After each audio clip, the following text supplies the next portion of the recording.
to the King Room with my wife. She'll be teaching in there. And then the men, after the song, are invited to come down here. You can go in either one of those, and I'll bring the pulpit down here. Not this one, but Brother Holiday will bring this one down. Now, we'll bring the choir one down, and then I'll speak from the floor down there. But it'll be after this song. Let's go ahead and stand, and we're going to sing 194. 194, You Must Be Born Again. Amen. Here we go. A ruler once came to Jesus by night to ask him the way of salvation and light. The master made answer in words true and plain, Ye must be born again. Ye must be born again. Ye must be born again. I verily, verily say unto thee, ye must be born again. Ye children of men, attend to the word so solemnly uttered by Jesus the Lord, and let not this message to you be in vain. Ye must be born again. Ye must be born again. Ye must be born again. Verily, verily say unto thee, ye must be born again. A dear one in heaven thy heart yearns to see, that beautiful gate may be watching for thee. Then list to the note of this solemn refrain, ye must be born again. Ye must be born again. Ye must be born again. I verily, verily say unto thee, ye must be born again. Amen. You can be seated. All right. You are dismissed to King Room, ladies. And guys, if you could come in here to these two sections, I would appreciate it.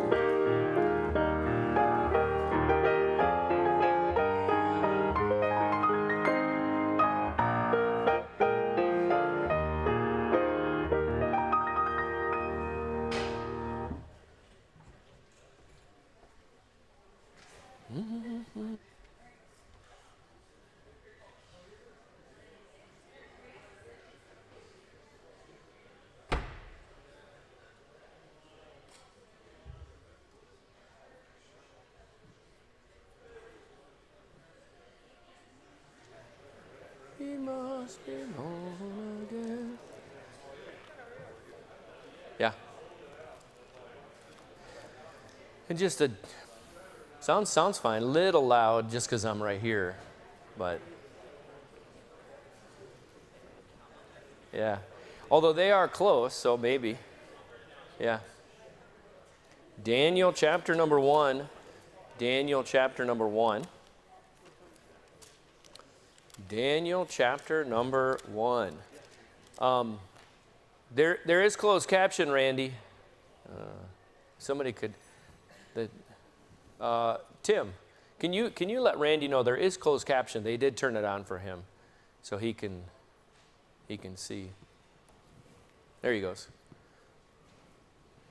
It's not always accurate, but people have taken pictures before.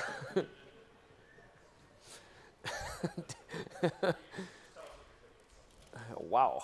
Daniel chapter number 1. Excuse me. Keeping your convictions in trying times. Keeping your convictions in trying times. Or, I have two titles. Or when your purposes are challenged. When your purposes are challenged. Very common story out of Daniel chapter 1. And it is kind of the one of the highlights of the book of Daniel. We don't have time to go into the background of what's happening here, but it's safe to say it's worse than probably any of us have gone through, perhaps with the exception of Ezekiel. Leaving his home, not knowing what is happening, knowing that people that have left behind are in danger. With the exception of him, probably none of us can really grasp what is going on with Daniel and his friends and the upheaval to his home, his culture, his family, his friendships, his future. Everything is destroyed, and he is, what's not talked about a lot is that he's a eunuch now. We don't have that type of thing in our modern society, but obviously a horrible thing to do to a man, and a young man at that. And so we kind of jump into the story with that, without the background. And so I don't want to take time for it, but read through and try to put yourself in his situation. But we'll pick it up with him in the palace. They are a conquered nation. They're slaves. They could be killed at any moment. But the king has designated them as valuable slaves. So he's going to train them, teach them to be courtiers, people in the court, people who are ambassadors, people who are tutors, people who are butlers and bakers and servants, but very educated servants in his kingdom. So these are valuable men, valuable young men, that the king wants to make them into servants to Babylon. And Daniel has, or is going to comply with a lot of things that the king asks them to do. Daniel is going to, from what we understand, learn a new language. He's going to learn a new culture. He's going to learn about their gods, at least academically. He's gonna really change his clothing and change his schedule and change everything. But there's one thing that he decides, I'm not going to do that.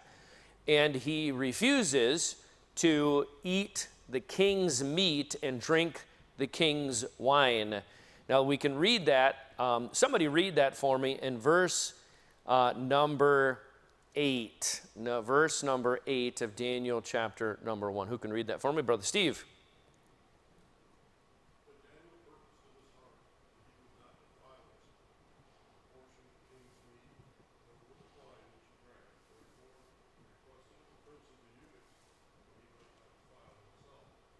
Okay, so he says, I am not going to do that. I want to retain my integrity.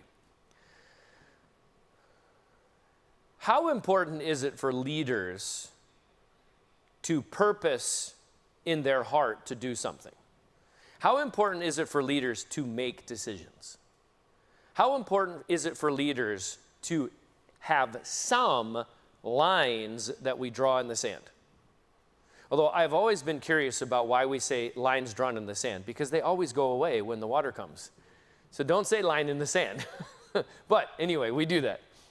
And it's supposed to mean a permanent line. But why is it that important for leaders? Just to talk about purposing in your heart. If you met a leader who didn't purpose in his heart, if you met somebody who, a boss, a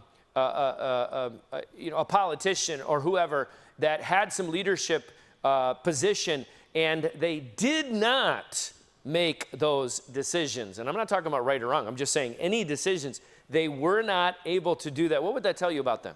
How important is it to make definitive decisions like this? Can be easily swayed. Characterizes the position of a leader. They're not willing to make decisions, and they're not really a leader. They're in name only. Yeah, leadership is decision making. Brother Chuck? Consistency. It's hard to follow somebody that one week he's doing it this way or she's doing it that Yep. way. Next week you can't follow somebody that's inconsistent. Yep. Consistency. Brother Phil? They don't know the subject matter at hand. Maybe they are a good leader, but they just don't know the subject matter. Yeah. Or maybe they know the subject matter and then the leadership qualities, they would be better off working in leadership. Right, right. Working instead of being leaders, they're an amazing worker and they lead while working, basically, without being a leader. Okay. Go ahead, Dave. I think some leaders totally understand, but they're cowardly and cunning, Okay. and they just don't want to be held accountable after politicians are. Okay. Cowardly. They're just cowardly. Does our society have a difficult time with true leadership? Yes, because they don't want to be accountable. Okay, he just said it. Yeah, too. They don't want to be held accountable. Do you feel like there's a lack of this purposing in their heart, decision making, having strong leadership in our society in general? Do you feel like it's even more so in our young men? Let's say the 15 to 25 or 35 group. What advice would you give if you actually could get all of them together here and you were standing up in front of them? What advice would you give them about just this idea of purposing in your heart? And let me back up a little bit and say, let's make it really, really general. Really, really general. Don't quit. Just don't quit. If you work at McDonald's, don't quit. If you pick up a rake, don't quit raking the leaves until the job is done. If you say you're going to be there on Saturday, then be there on Saturday. If you rent an apartment, actually stay there through the whole lease. Don't just run away. If you start college, don't quit. Finish. That's what I'm talking about. It's that basic. So what advice would you give to somebody who says, boy, I struggle finishing. I struggle purposing in my heart. I struggle in that area. What advice would you give them? Don't quit, because as soon as you quit, it gets easier to quit. Okay. If you keep quitting, if you quit once, it's going to be a habit. What advice would you give them? In counseling, somebody that I considered a very wise statement said, make the smallest decision, pray for peace. Yeah. You know, if you just finish that one thing. Yeah. The SEAL commander said, make your bed. Yep. Get up and make your bed. Yeah. One victory, the next one.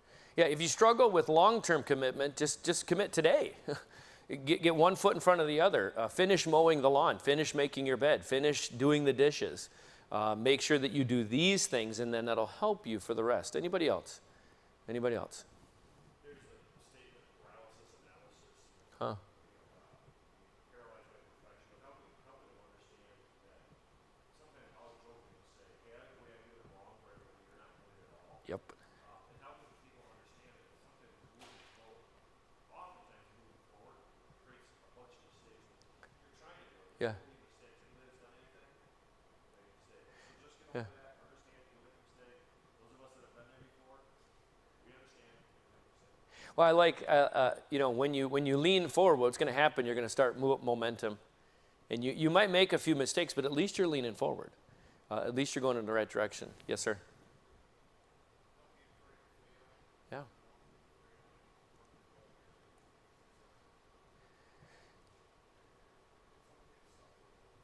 Yeah. Yeah. So it's okay to suffer a little bit, and that segues right into the next kind of point about this purposing in your heart. They retained their integrity, and I use they because we'll talk about Daniel and his friends who also did this. It says in 8, Daniel did it, but later we're going to find that his 3 friends also were doing it. But they retained their integrity even when there was pressure. They retained their integrity even when there was pressure. So the first discussion point was just the fact of purposing in your heart. But the second one is when you purpose in your heart and pressure comes, how important is it to keep going and maintain that position, maintain that decision, in spite of the pressure. Brother Buskar, you had your hand up, I think.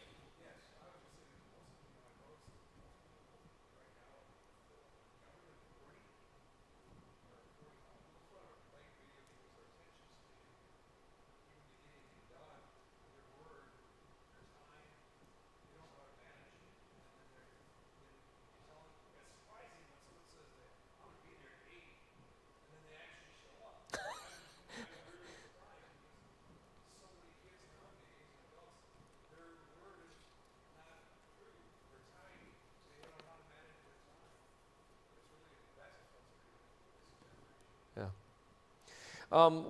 What else, Brother Sheik? Well, I was working out this week, and Lee Hefner came up to me at the gym at the Y, and he asked me, "Hey, what do I have to do to get a job?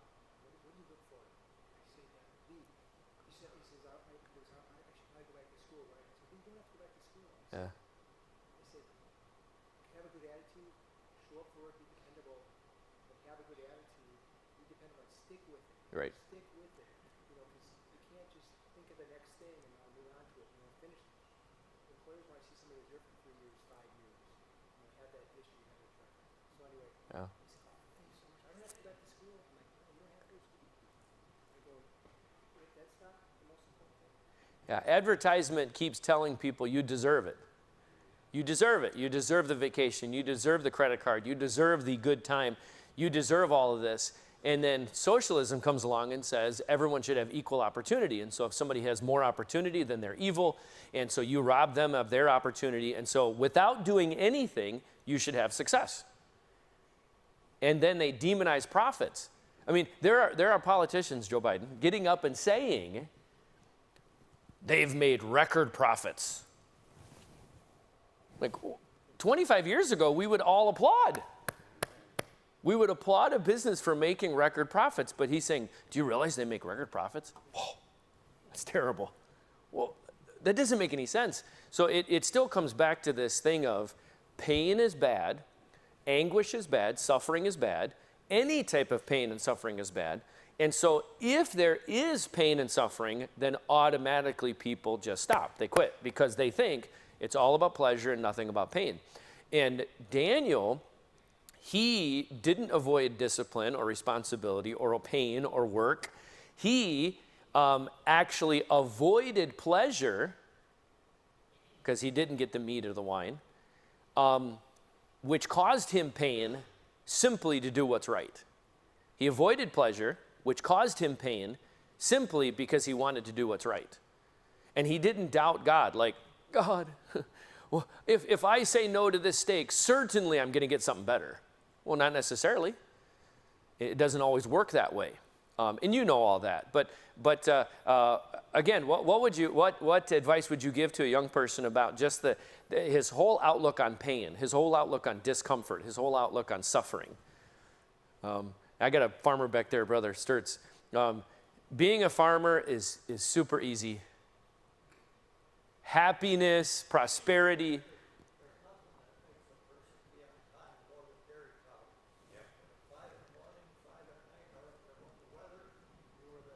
Yeah. You could sleep in. That's all he does. What would you tell a young person about your philosophy of pain, your philosophy of suffering? How do you approach trials? How do you approach suffering? Brother Phil?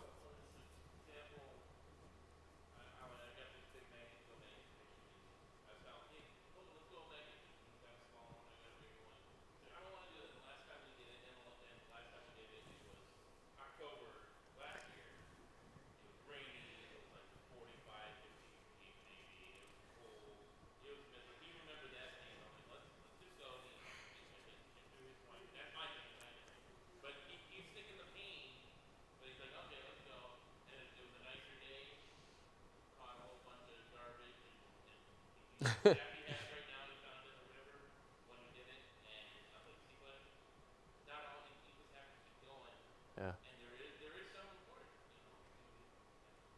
So when our children come and complain about the coach, when our children come and complain about the teacher, when our children come and complain about the boss, what should our response be? What you, stop sniveling. And I get it. I understand. There could be authorities that are overboard or egregious or mean. But have you ever had a bad boss? Sure. And what would be the natural response of our wife? The natural response of our wife is probably going to be a little softer. And so we don't have to be mean. We don't have to be nasty. But we as leaders have to maintain an attitude of, look, I'm not raising children, I'm raising soldiers, I'm raising men, I'm raising leaders.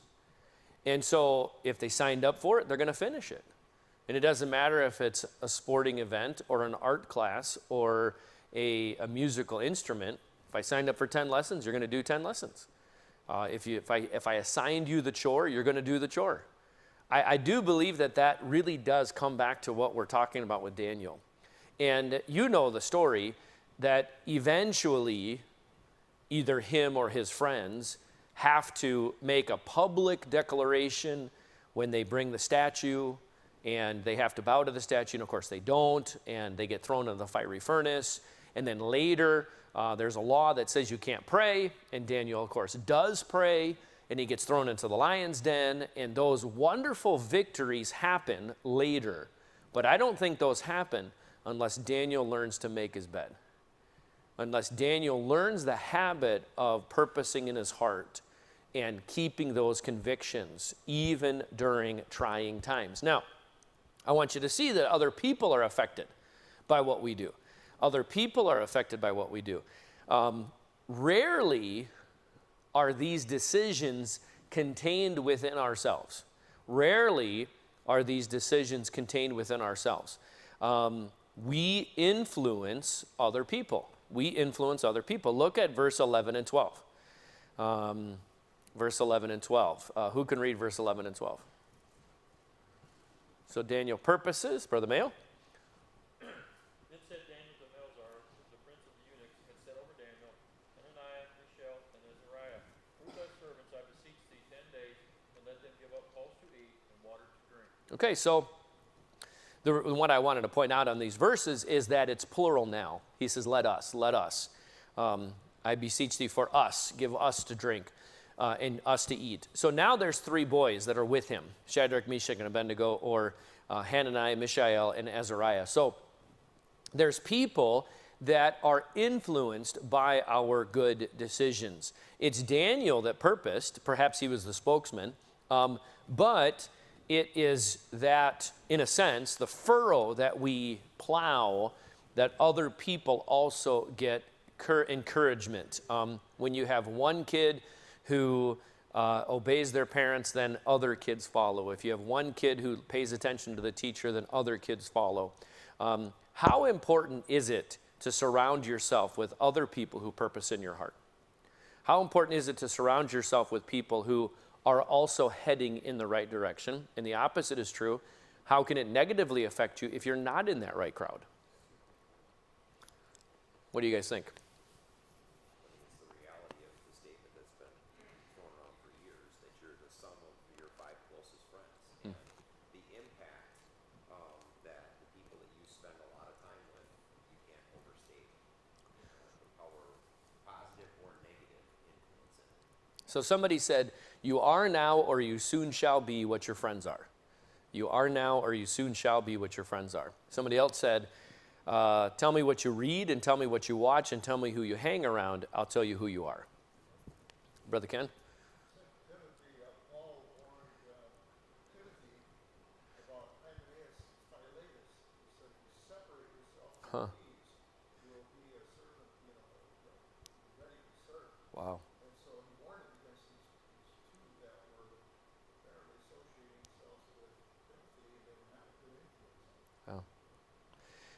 So he had influence on these people. Now, I also want to say that there is no written condemnation of any of the other young men. There's no written condemnation of any of the other young men. That is observational. I don't know why God did not put it in there. But I just want to make the comment that we never see Daniel criticizing somebody else. We don't see him saying, well, you have to because I am. We just see him doing it, and then we see other people joining. And I appreciate that about Daniel, that he's not making a decision, and here's my application of it. So it's not in the text, but here's my application. What it appears to me is that he's not making a decision looking at someone else just trying to be better than them, because that's not a very good way to do it, because then you're assuming they're at least just a few steps away from you, and that's good. But what you're going to find is if you're just comparing yourself to them, they might be worse than you think.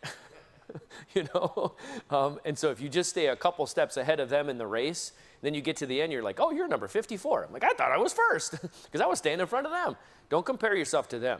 I don't see him trying to compare himself or compete with somebody and be just a little bit more spiritual or a little bit more right or a little bit more purposeful. I don't see that. I see no condemnation from Daniel. I just see Daniel deciding and furrowing a path for others to follow, and then they followed. What's your comments on that? Brother Chuck? Well, the Bible says, now I don't know exactly what it is, but how can two walk together unless they agree? If you're so much different than them, you're not going to hang out with them. Yeah. Let's talk about a little bit about this.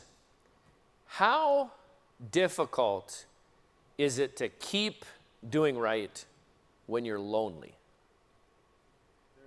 How many standards, how many purposes, how many decisions have been wrecked simply by loneliness? You talk about Bible college kids, you talk about especially the single young men, okay? Usually they're 20 to 25, but could be older, but that group, it is so hard to do what's right all alone. Loneliness is a standard killer because you give that up in order to gain relationships and gain friendships.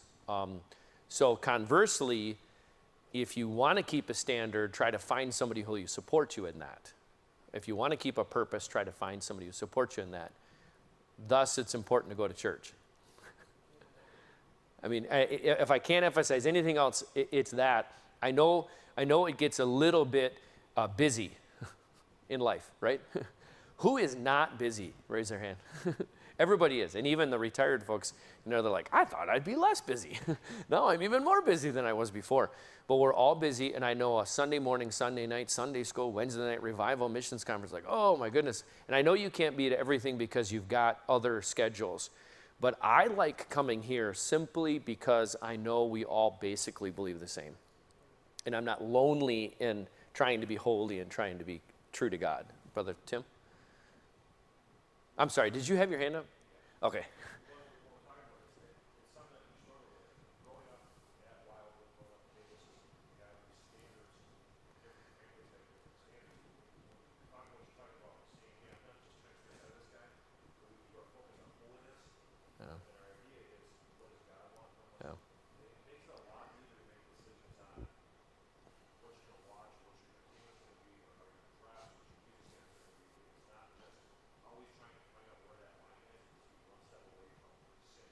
Yeah.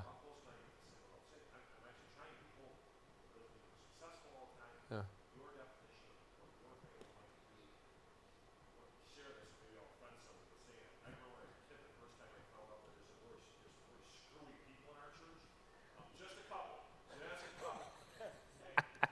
Oh.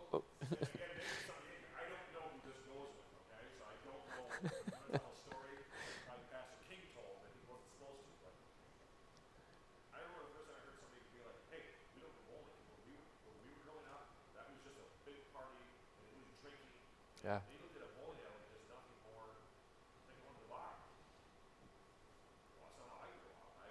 Yeah. Right. So I understand why some people may have a standard of holiness that never go to Yeah.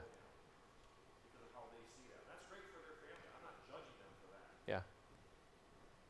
But I promise you, I've never went to a bowling alley and got beer or got Yeah. hung up with people that had beer. So he brings up a really good point. If Daniel is doing this simply because He sees the other people and he's just reacting to them. Like, well, they did eat, and so therefore I'm not going to eat. And his perspective is not on God, but on those people. Then you really have a weak purpose, a weak decision, because it really just depends on who's around you, instead of what does God want. And really, circumstances do play a lot into this. Every one of those children of Israel needed to be holy as God was holy, because that's what it says in Leviticus. Every one of those children of Israel could point back to even the book of Proverbs and the 10 Commandments that said you need to do this and you need to do that. And then the book of Proverbs says stay away from this person, stay away from that person, and all those principles and guidelines. But I did a bunch of research on this, okay? There actually is no law specifically forbidding him to eat this food. There's some suppositions that maybe it was pork, but it doesn't say that. Maybe it was offered to idols, but that wasn't specifically in this situation forbidden. So this was largely something that he took as a principle from God. So the principle is be ye holy. The laws were written in Leviticus, but there wasn't anything specific about this. But he said, for me, this is the way I'm going to apply it. And he was free to do that. But what I don't see is him judging the other guys and saying, you must do this as well. This is what God laid upon his heart as a practical application. I'll give you an example like what Tim was talking about. Maybe I shouldn't give this example. You're like, what was it? What is it, Pastor? There are some things that I grew up with not even thinking about what was wrong. Christmas trees. We went trick-or-treating. Sorry. It was never a question. Never taught on. I didn't know anything about it, and we just went. And then I realized much later that other people didn't. And that's okay. Because I do things simply because what God wants me to do and where God has for me. I didn't go trick-or-treating this year because the kids wouldn't give me their candy last year. So, but we end up at different places. And it's okay because what we're all trying to do is serve God. We're all trying to head in this direction. In Ohio, you could have a standard that says, I will not go to a restaurant that serves alcohol. You could do that because not many do. In Wisconsin, my goodness, what in the world? I'm surprised McDonald's doesn't. It's crazy. Now, I am all for somebody who says, that's my conviction. Wonderful. I appreciate that. I really do. I know a pastor friend who will not go out to eat on a Sunday because he doesn't want anyone else to have to cook his food and stuff, so he wants to eat at somebody's home. That's fine. I have no problem with somebody saying, this is the way I feel I should act. And I just like the spirit of Daniel saying, at least what we can tell, that he just purposes in it. And I love how the phraseology, he purposed in his heart. He didn't purpose in somebody else's heart. He just purposed in his heart. This is what I'm comfortable doing. And I'm not going to worry about this guy. I'm comfortable doing this. And he can have a clear conscience to God. And then other people followed him in that. Now, we not only influence people, but we involve people. Here's the curious thing about this. He actually couldn't execute his plan without help from the heathen. He could not execute his plan without help from the heathen. Look at verse number 9 and 10. 9 and 10. Who can read that? 9 and 10. Brother Timothy.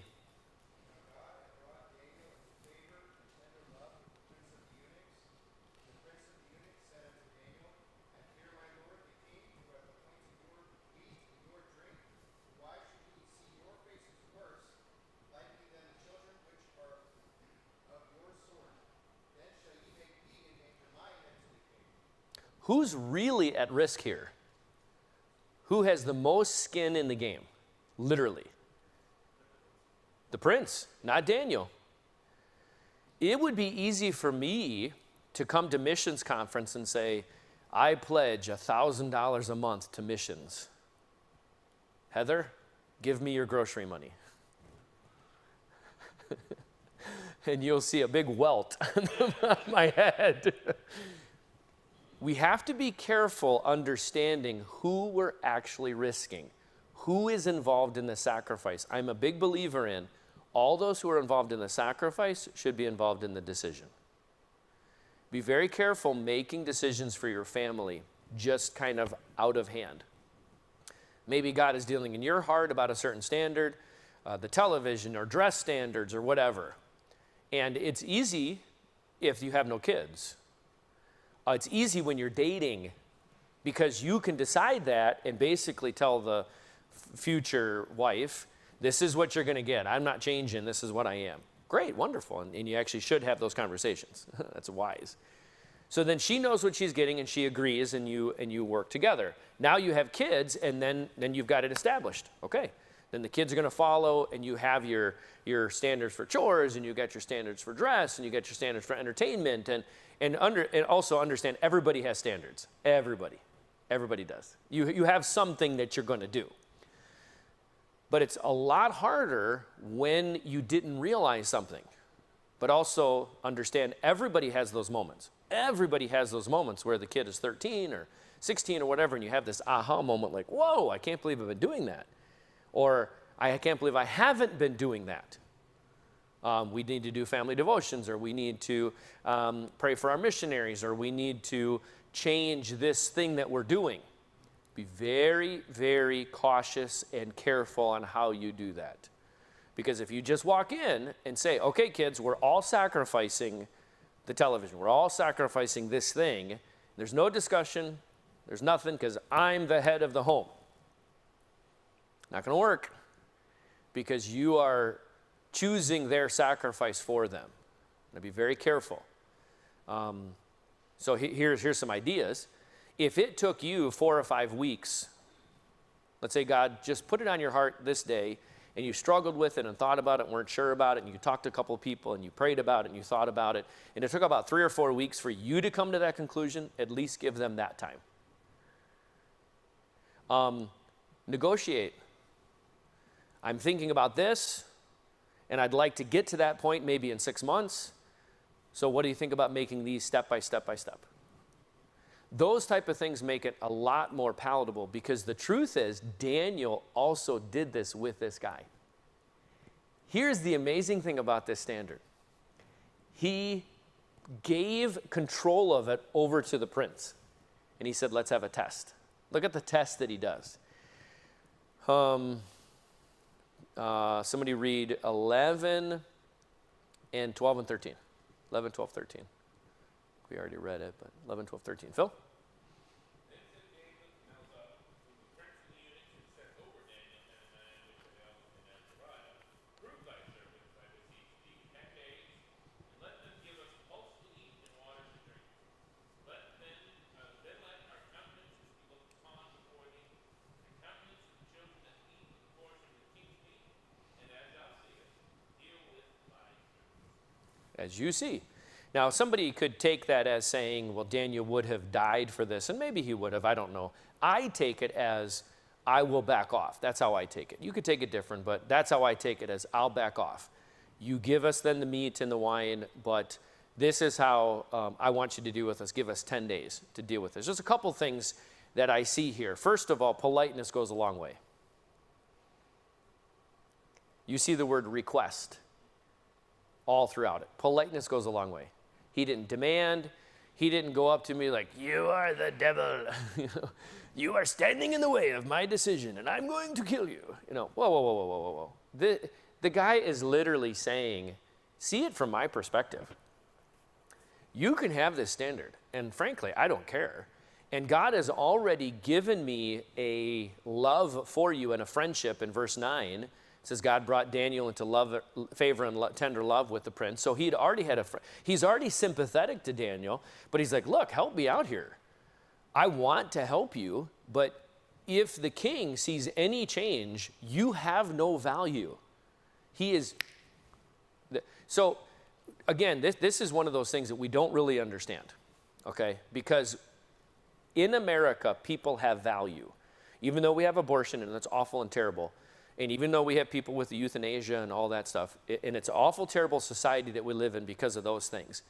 But those are very small compared to the average person in America has immense value compared to this time. One way to even kind of grasp it is, I think it was Nicolae Ceausescu, Romanian dictator. He would keep girls isolated from the time they were like 11 up to the time they were like 19 to make sure they had no disease, and then he would take them as his mistress, as the mistress. So they had no life. And if there was anything wrong with them, he'd just kill them because they had no value. Read some of the, probably not, but if you read some of the stories of the Roman Caesars and the way they would abuse kids and boys, and I mean, it was just a line of people, and they would just throw them off the cliff, and they had no value, none. And for a king, it's just a piece of property. It's all a bunch of cows in a row. And if there's one blemish, you're gone. And oh, you caused the blemish, you're gone. No value whatsoever. And so here they're in this very precarious position. And it may sound good for Daniel to say, I purpose in my heart. But he is recognizing he's within these layers upon layers of authority and circumstances. But here's the wonderful thing about this whole thing, is that Daniel could take comfort in a couple things. The first thing that Daniel could take comfort in is, even though I'm not in control of the situation, and this other man is, and then you have a king who is king of kings, literally, over 120 provinces and so on, and I have very little control over what I'm doing. All I can do is pick up a steak or pick up a piece of lettuce. That's all I have control over, meat or lettuce. I have very little control over my life, and I have very little value. But I know who has ultimate control. And the greatest verses about God being in control are found in Daniel. Daniel chapter 4 and Daniel chapter 5. 3 times Daniel says to Nebuchadnezzar that you may know that the Most High ruleth in the affairs of men. So even in that situation, he can be polite, he can be amenable, he can request and not demand, because he knows, even though I have very little control of life, I don't have to force my opinion on anybody. I can just have confidence in God who's in control of all of it. A lot of gruff decisions and, let's say, bullying comes from insecurity. Like, I have a decision to make and somebody's not following me, and so I'm going to force my decision. That doesn't come from strength. It actually comes from weakness. It comes from insecurity. It comes from not actually feeling like I'm in control. You're like, well, I don't feel like I'm in control. But we know who is. And I don't have to force the children or force my wife or force my neighbor or force. And obviously, I can discipline my kids and I can have all that. But I don't have to force anybody to do anything, because I control myself as much as I can, and then I know who controls tomorrow. I know who controls, who's got his hands over top of the whole thing. And then, we got a few minutes. I want to point something out. He asks him to take this test. And how long was the test? 10 days. You ever eaten salad for 10 days and it made a difference? All I can say is only maybe. I mean, maybe if it was a crash diet, maybe if it was fasting for 10 days, you'd see a difference. But if you said, it's not a crash diet, he's not fasting. He's just going to eat vegetables for 10 days. Is it that much of a difference? I personally think there's a miracle going on. That's what I personally think. But let's set aside the miracle. This was a biblical principle of diet. That if you follow the diet and avoid pork, avoid catfish, avoid any unclean animal, have the Mediterranean diet, a lot of vegetables. You don't mix dairy. You eat kosher. You follow the law and the Levitical diet over a lifetime, you are generally healthier. And so I think two things are going on. First of all, that he's relying upon God to make a miracle, but he's also confident in the success of his standard. He's confident that if I decide to only eat vegetables, it's going to work. I'm not just doing it to do it. I'm not doing it to make myself better than that guy. I'm not trying to show up the Babylonians. I'm saying God's way actually works. And here's the wonderful thing about it. If you say, we're not going to have a TV in our home, or we're going to follow this modesty standard, or we're going to do whatever, you know what's great about that? I hope you have confidence that that standard actually works. That if you have a standard of staying with your wife until you die, you have a standard of dating your wife on a regular basis, you have a standard of disciplining your kids, does everything all the time work out? Well, of course not. I understand that. Not every Israelite lived to be 85. Some were killed in an accident. Some had cancer. Some had whatever. But generally speaking, 80% of the time, you follow the Israelite diet, you're going to be healthy. Generally speaking, 80% of the time, you discipline your kids, they're going to follow you. Generally speaking, 80% of the time, you have a standard of loving your wife and following godly principles as a biblical husband, you're gonna come out okay.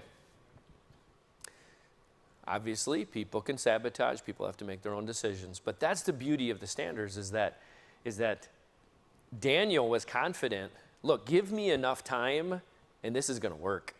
This isn't just an arbitrary thing. I'm confident in the principles of God. Now, he gave himself a very short time, so I think God miraculously helped. But over the long haul, this actually does work. And he could take confidence in that. The joy of and the peace and the prosperity. And it did work. We saw that it did work. At the end of the chapter, Daniel is elevated. So, thoughts on that? Yeah.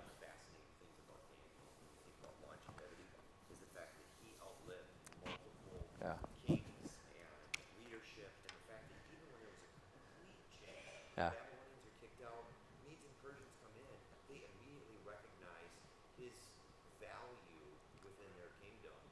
And he's elevated to a place of leadership. Yep. Over 120 other leaders. You know, it's a fascinating thing. He's amazing. He is amazing. Yes. So, this is more of a question than an answer. He said maybe it's 10 days, and 10 days things change dramatically. No, it's right. That also implies to me that before that he wasn't eating like this. Because if he was eating like this all along, his comments are already there. And I guess, and this is, I'm just thinking off the top of my head, but it goes to show us that regardless of where we are in our Christian life, it's okay to change, even in the middle of a battle. I mean, I'm looking at this and going, when I started eating like this, we see a difference because I like to mix dairy products and other products. No more cheese, Bob. Apparently, he wasn't already in crying shape. He wasn't already looking good. He wasn't already for 10 days to change it up. So I don't know. Was he eat all of these early or not? I can't find the verse right now. Verse 15 says, 10 days. Their count is more fair than all the other children. And I'm saying that implies to me before that 10 days it wasn't. I mean, if he looked like me and 10 days later looks like you, I don't know that. Well, actually, let me throw this out. Well, to your point, though, later on, it actually says that Daniel drank wine. Now, we can get into the alcohol thing and all that, and I'm not saying he was drinking alcohol or whatever, but it's the same word. And it doesn't actually say that the king's wine was alcohol. It could have been grape juice. But later it says he was drinking the wine. So it wasn't necessarily a thing that was all time, forever. He just felt in his heart, because again, we don't have a verse that it goes back to. It's not like bowing before the statue. That never changes. It's not forbidding to pray. That never changes. In this situation, at this particular time, he felt it best to do that. And in, I think it's Daniel 11, he specifically says, I was fasting in prayer and I took no wine. Well, it's okay. Because in that particular situation, he decided that was best. That wasn't a principle of God or a command of God, but it was a principle it was a conviction that he held at the time. And it's okay. It's okay to change because you're following God. You're asking God, what do you want me to do in this particular situation? So I hope this is an encouragement to you, Brother Merle. Daniel, in his confidence, was exhibiting the seven spirits of God. If you go and look at the seven spirits of God, Daniel had all of them. He was exhibiting them to the king. Wow. And in Isaiah 11, verse 2, it says, and the Spirit of the Lord shall rest upon him. Amen. The Spirit of wisdom, the Spirit of understanding, Huh. the Spirit of counsel and might, the Spirit of knowledge and fear of the Lord Excellent. is all upon Daniel. Amen. So that was the miracle. That was the testimony that was being displayed to the king. Excellent. Excellent. All right, let's stand and we'll be dismissed in a word of prayer. Brother Troster, he is back from his travels. My goodness, how many miles? He's like, I don't even know. Is everybody alive? Nobody killed each other while you were out? I'd feel really bad if you said yes.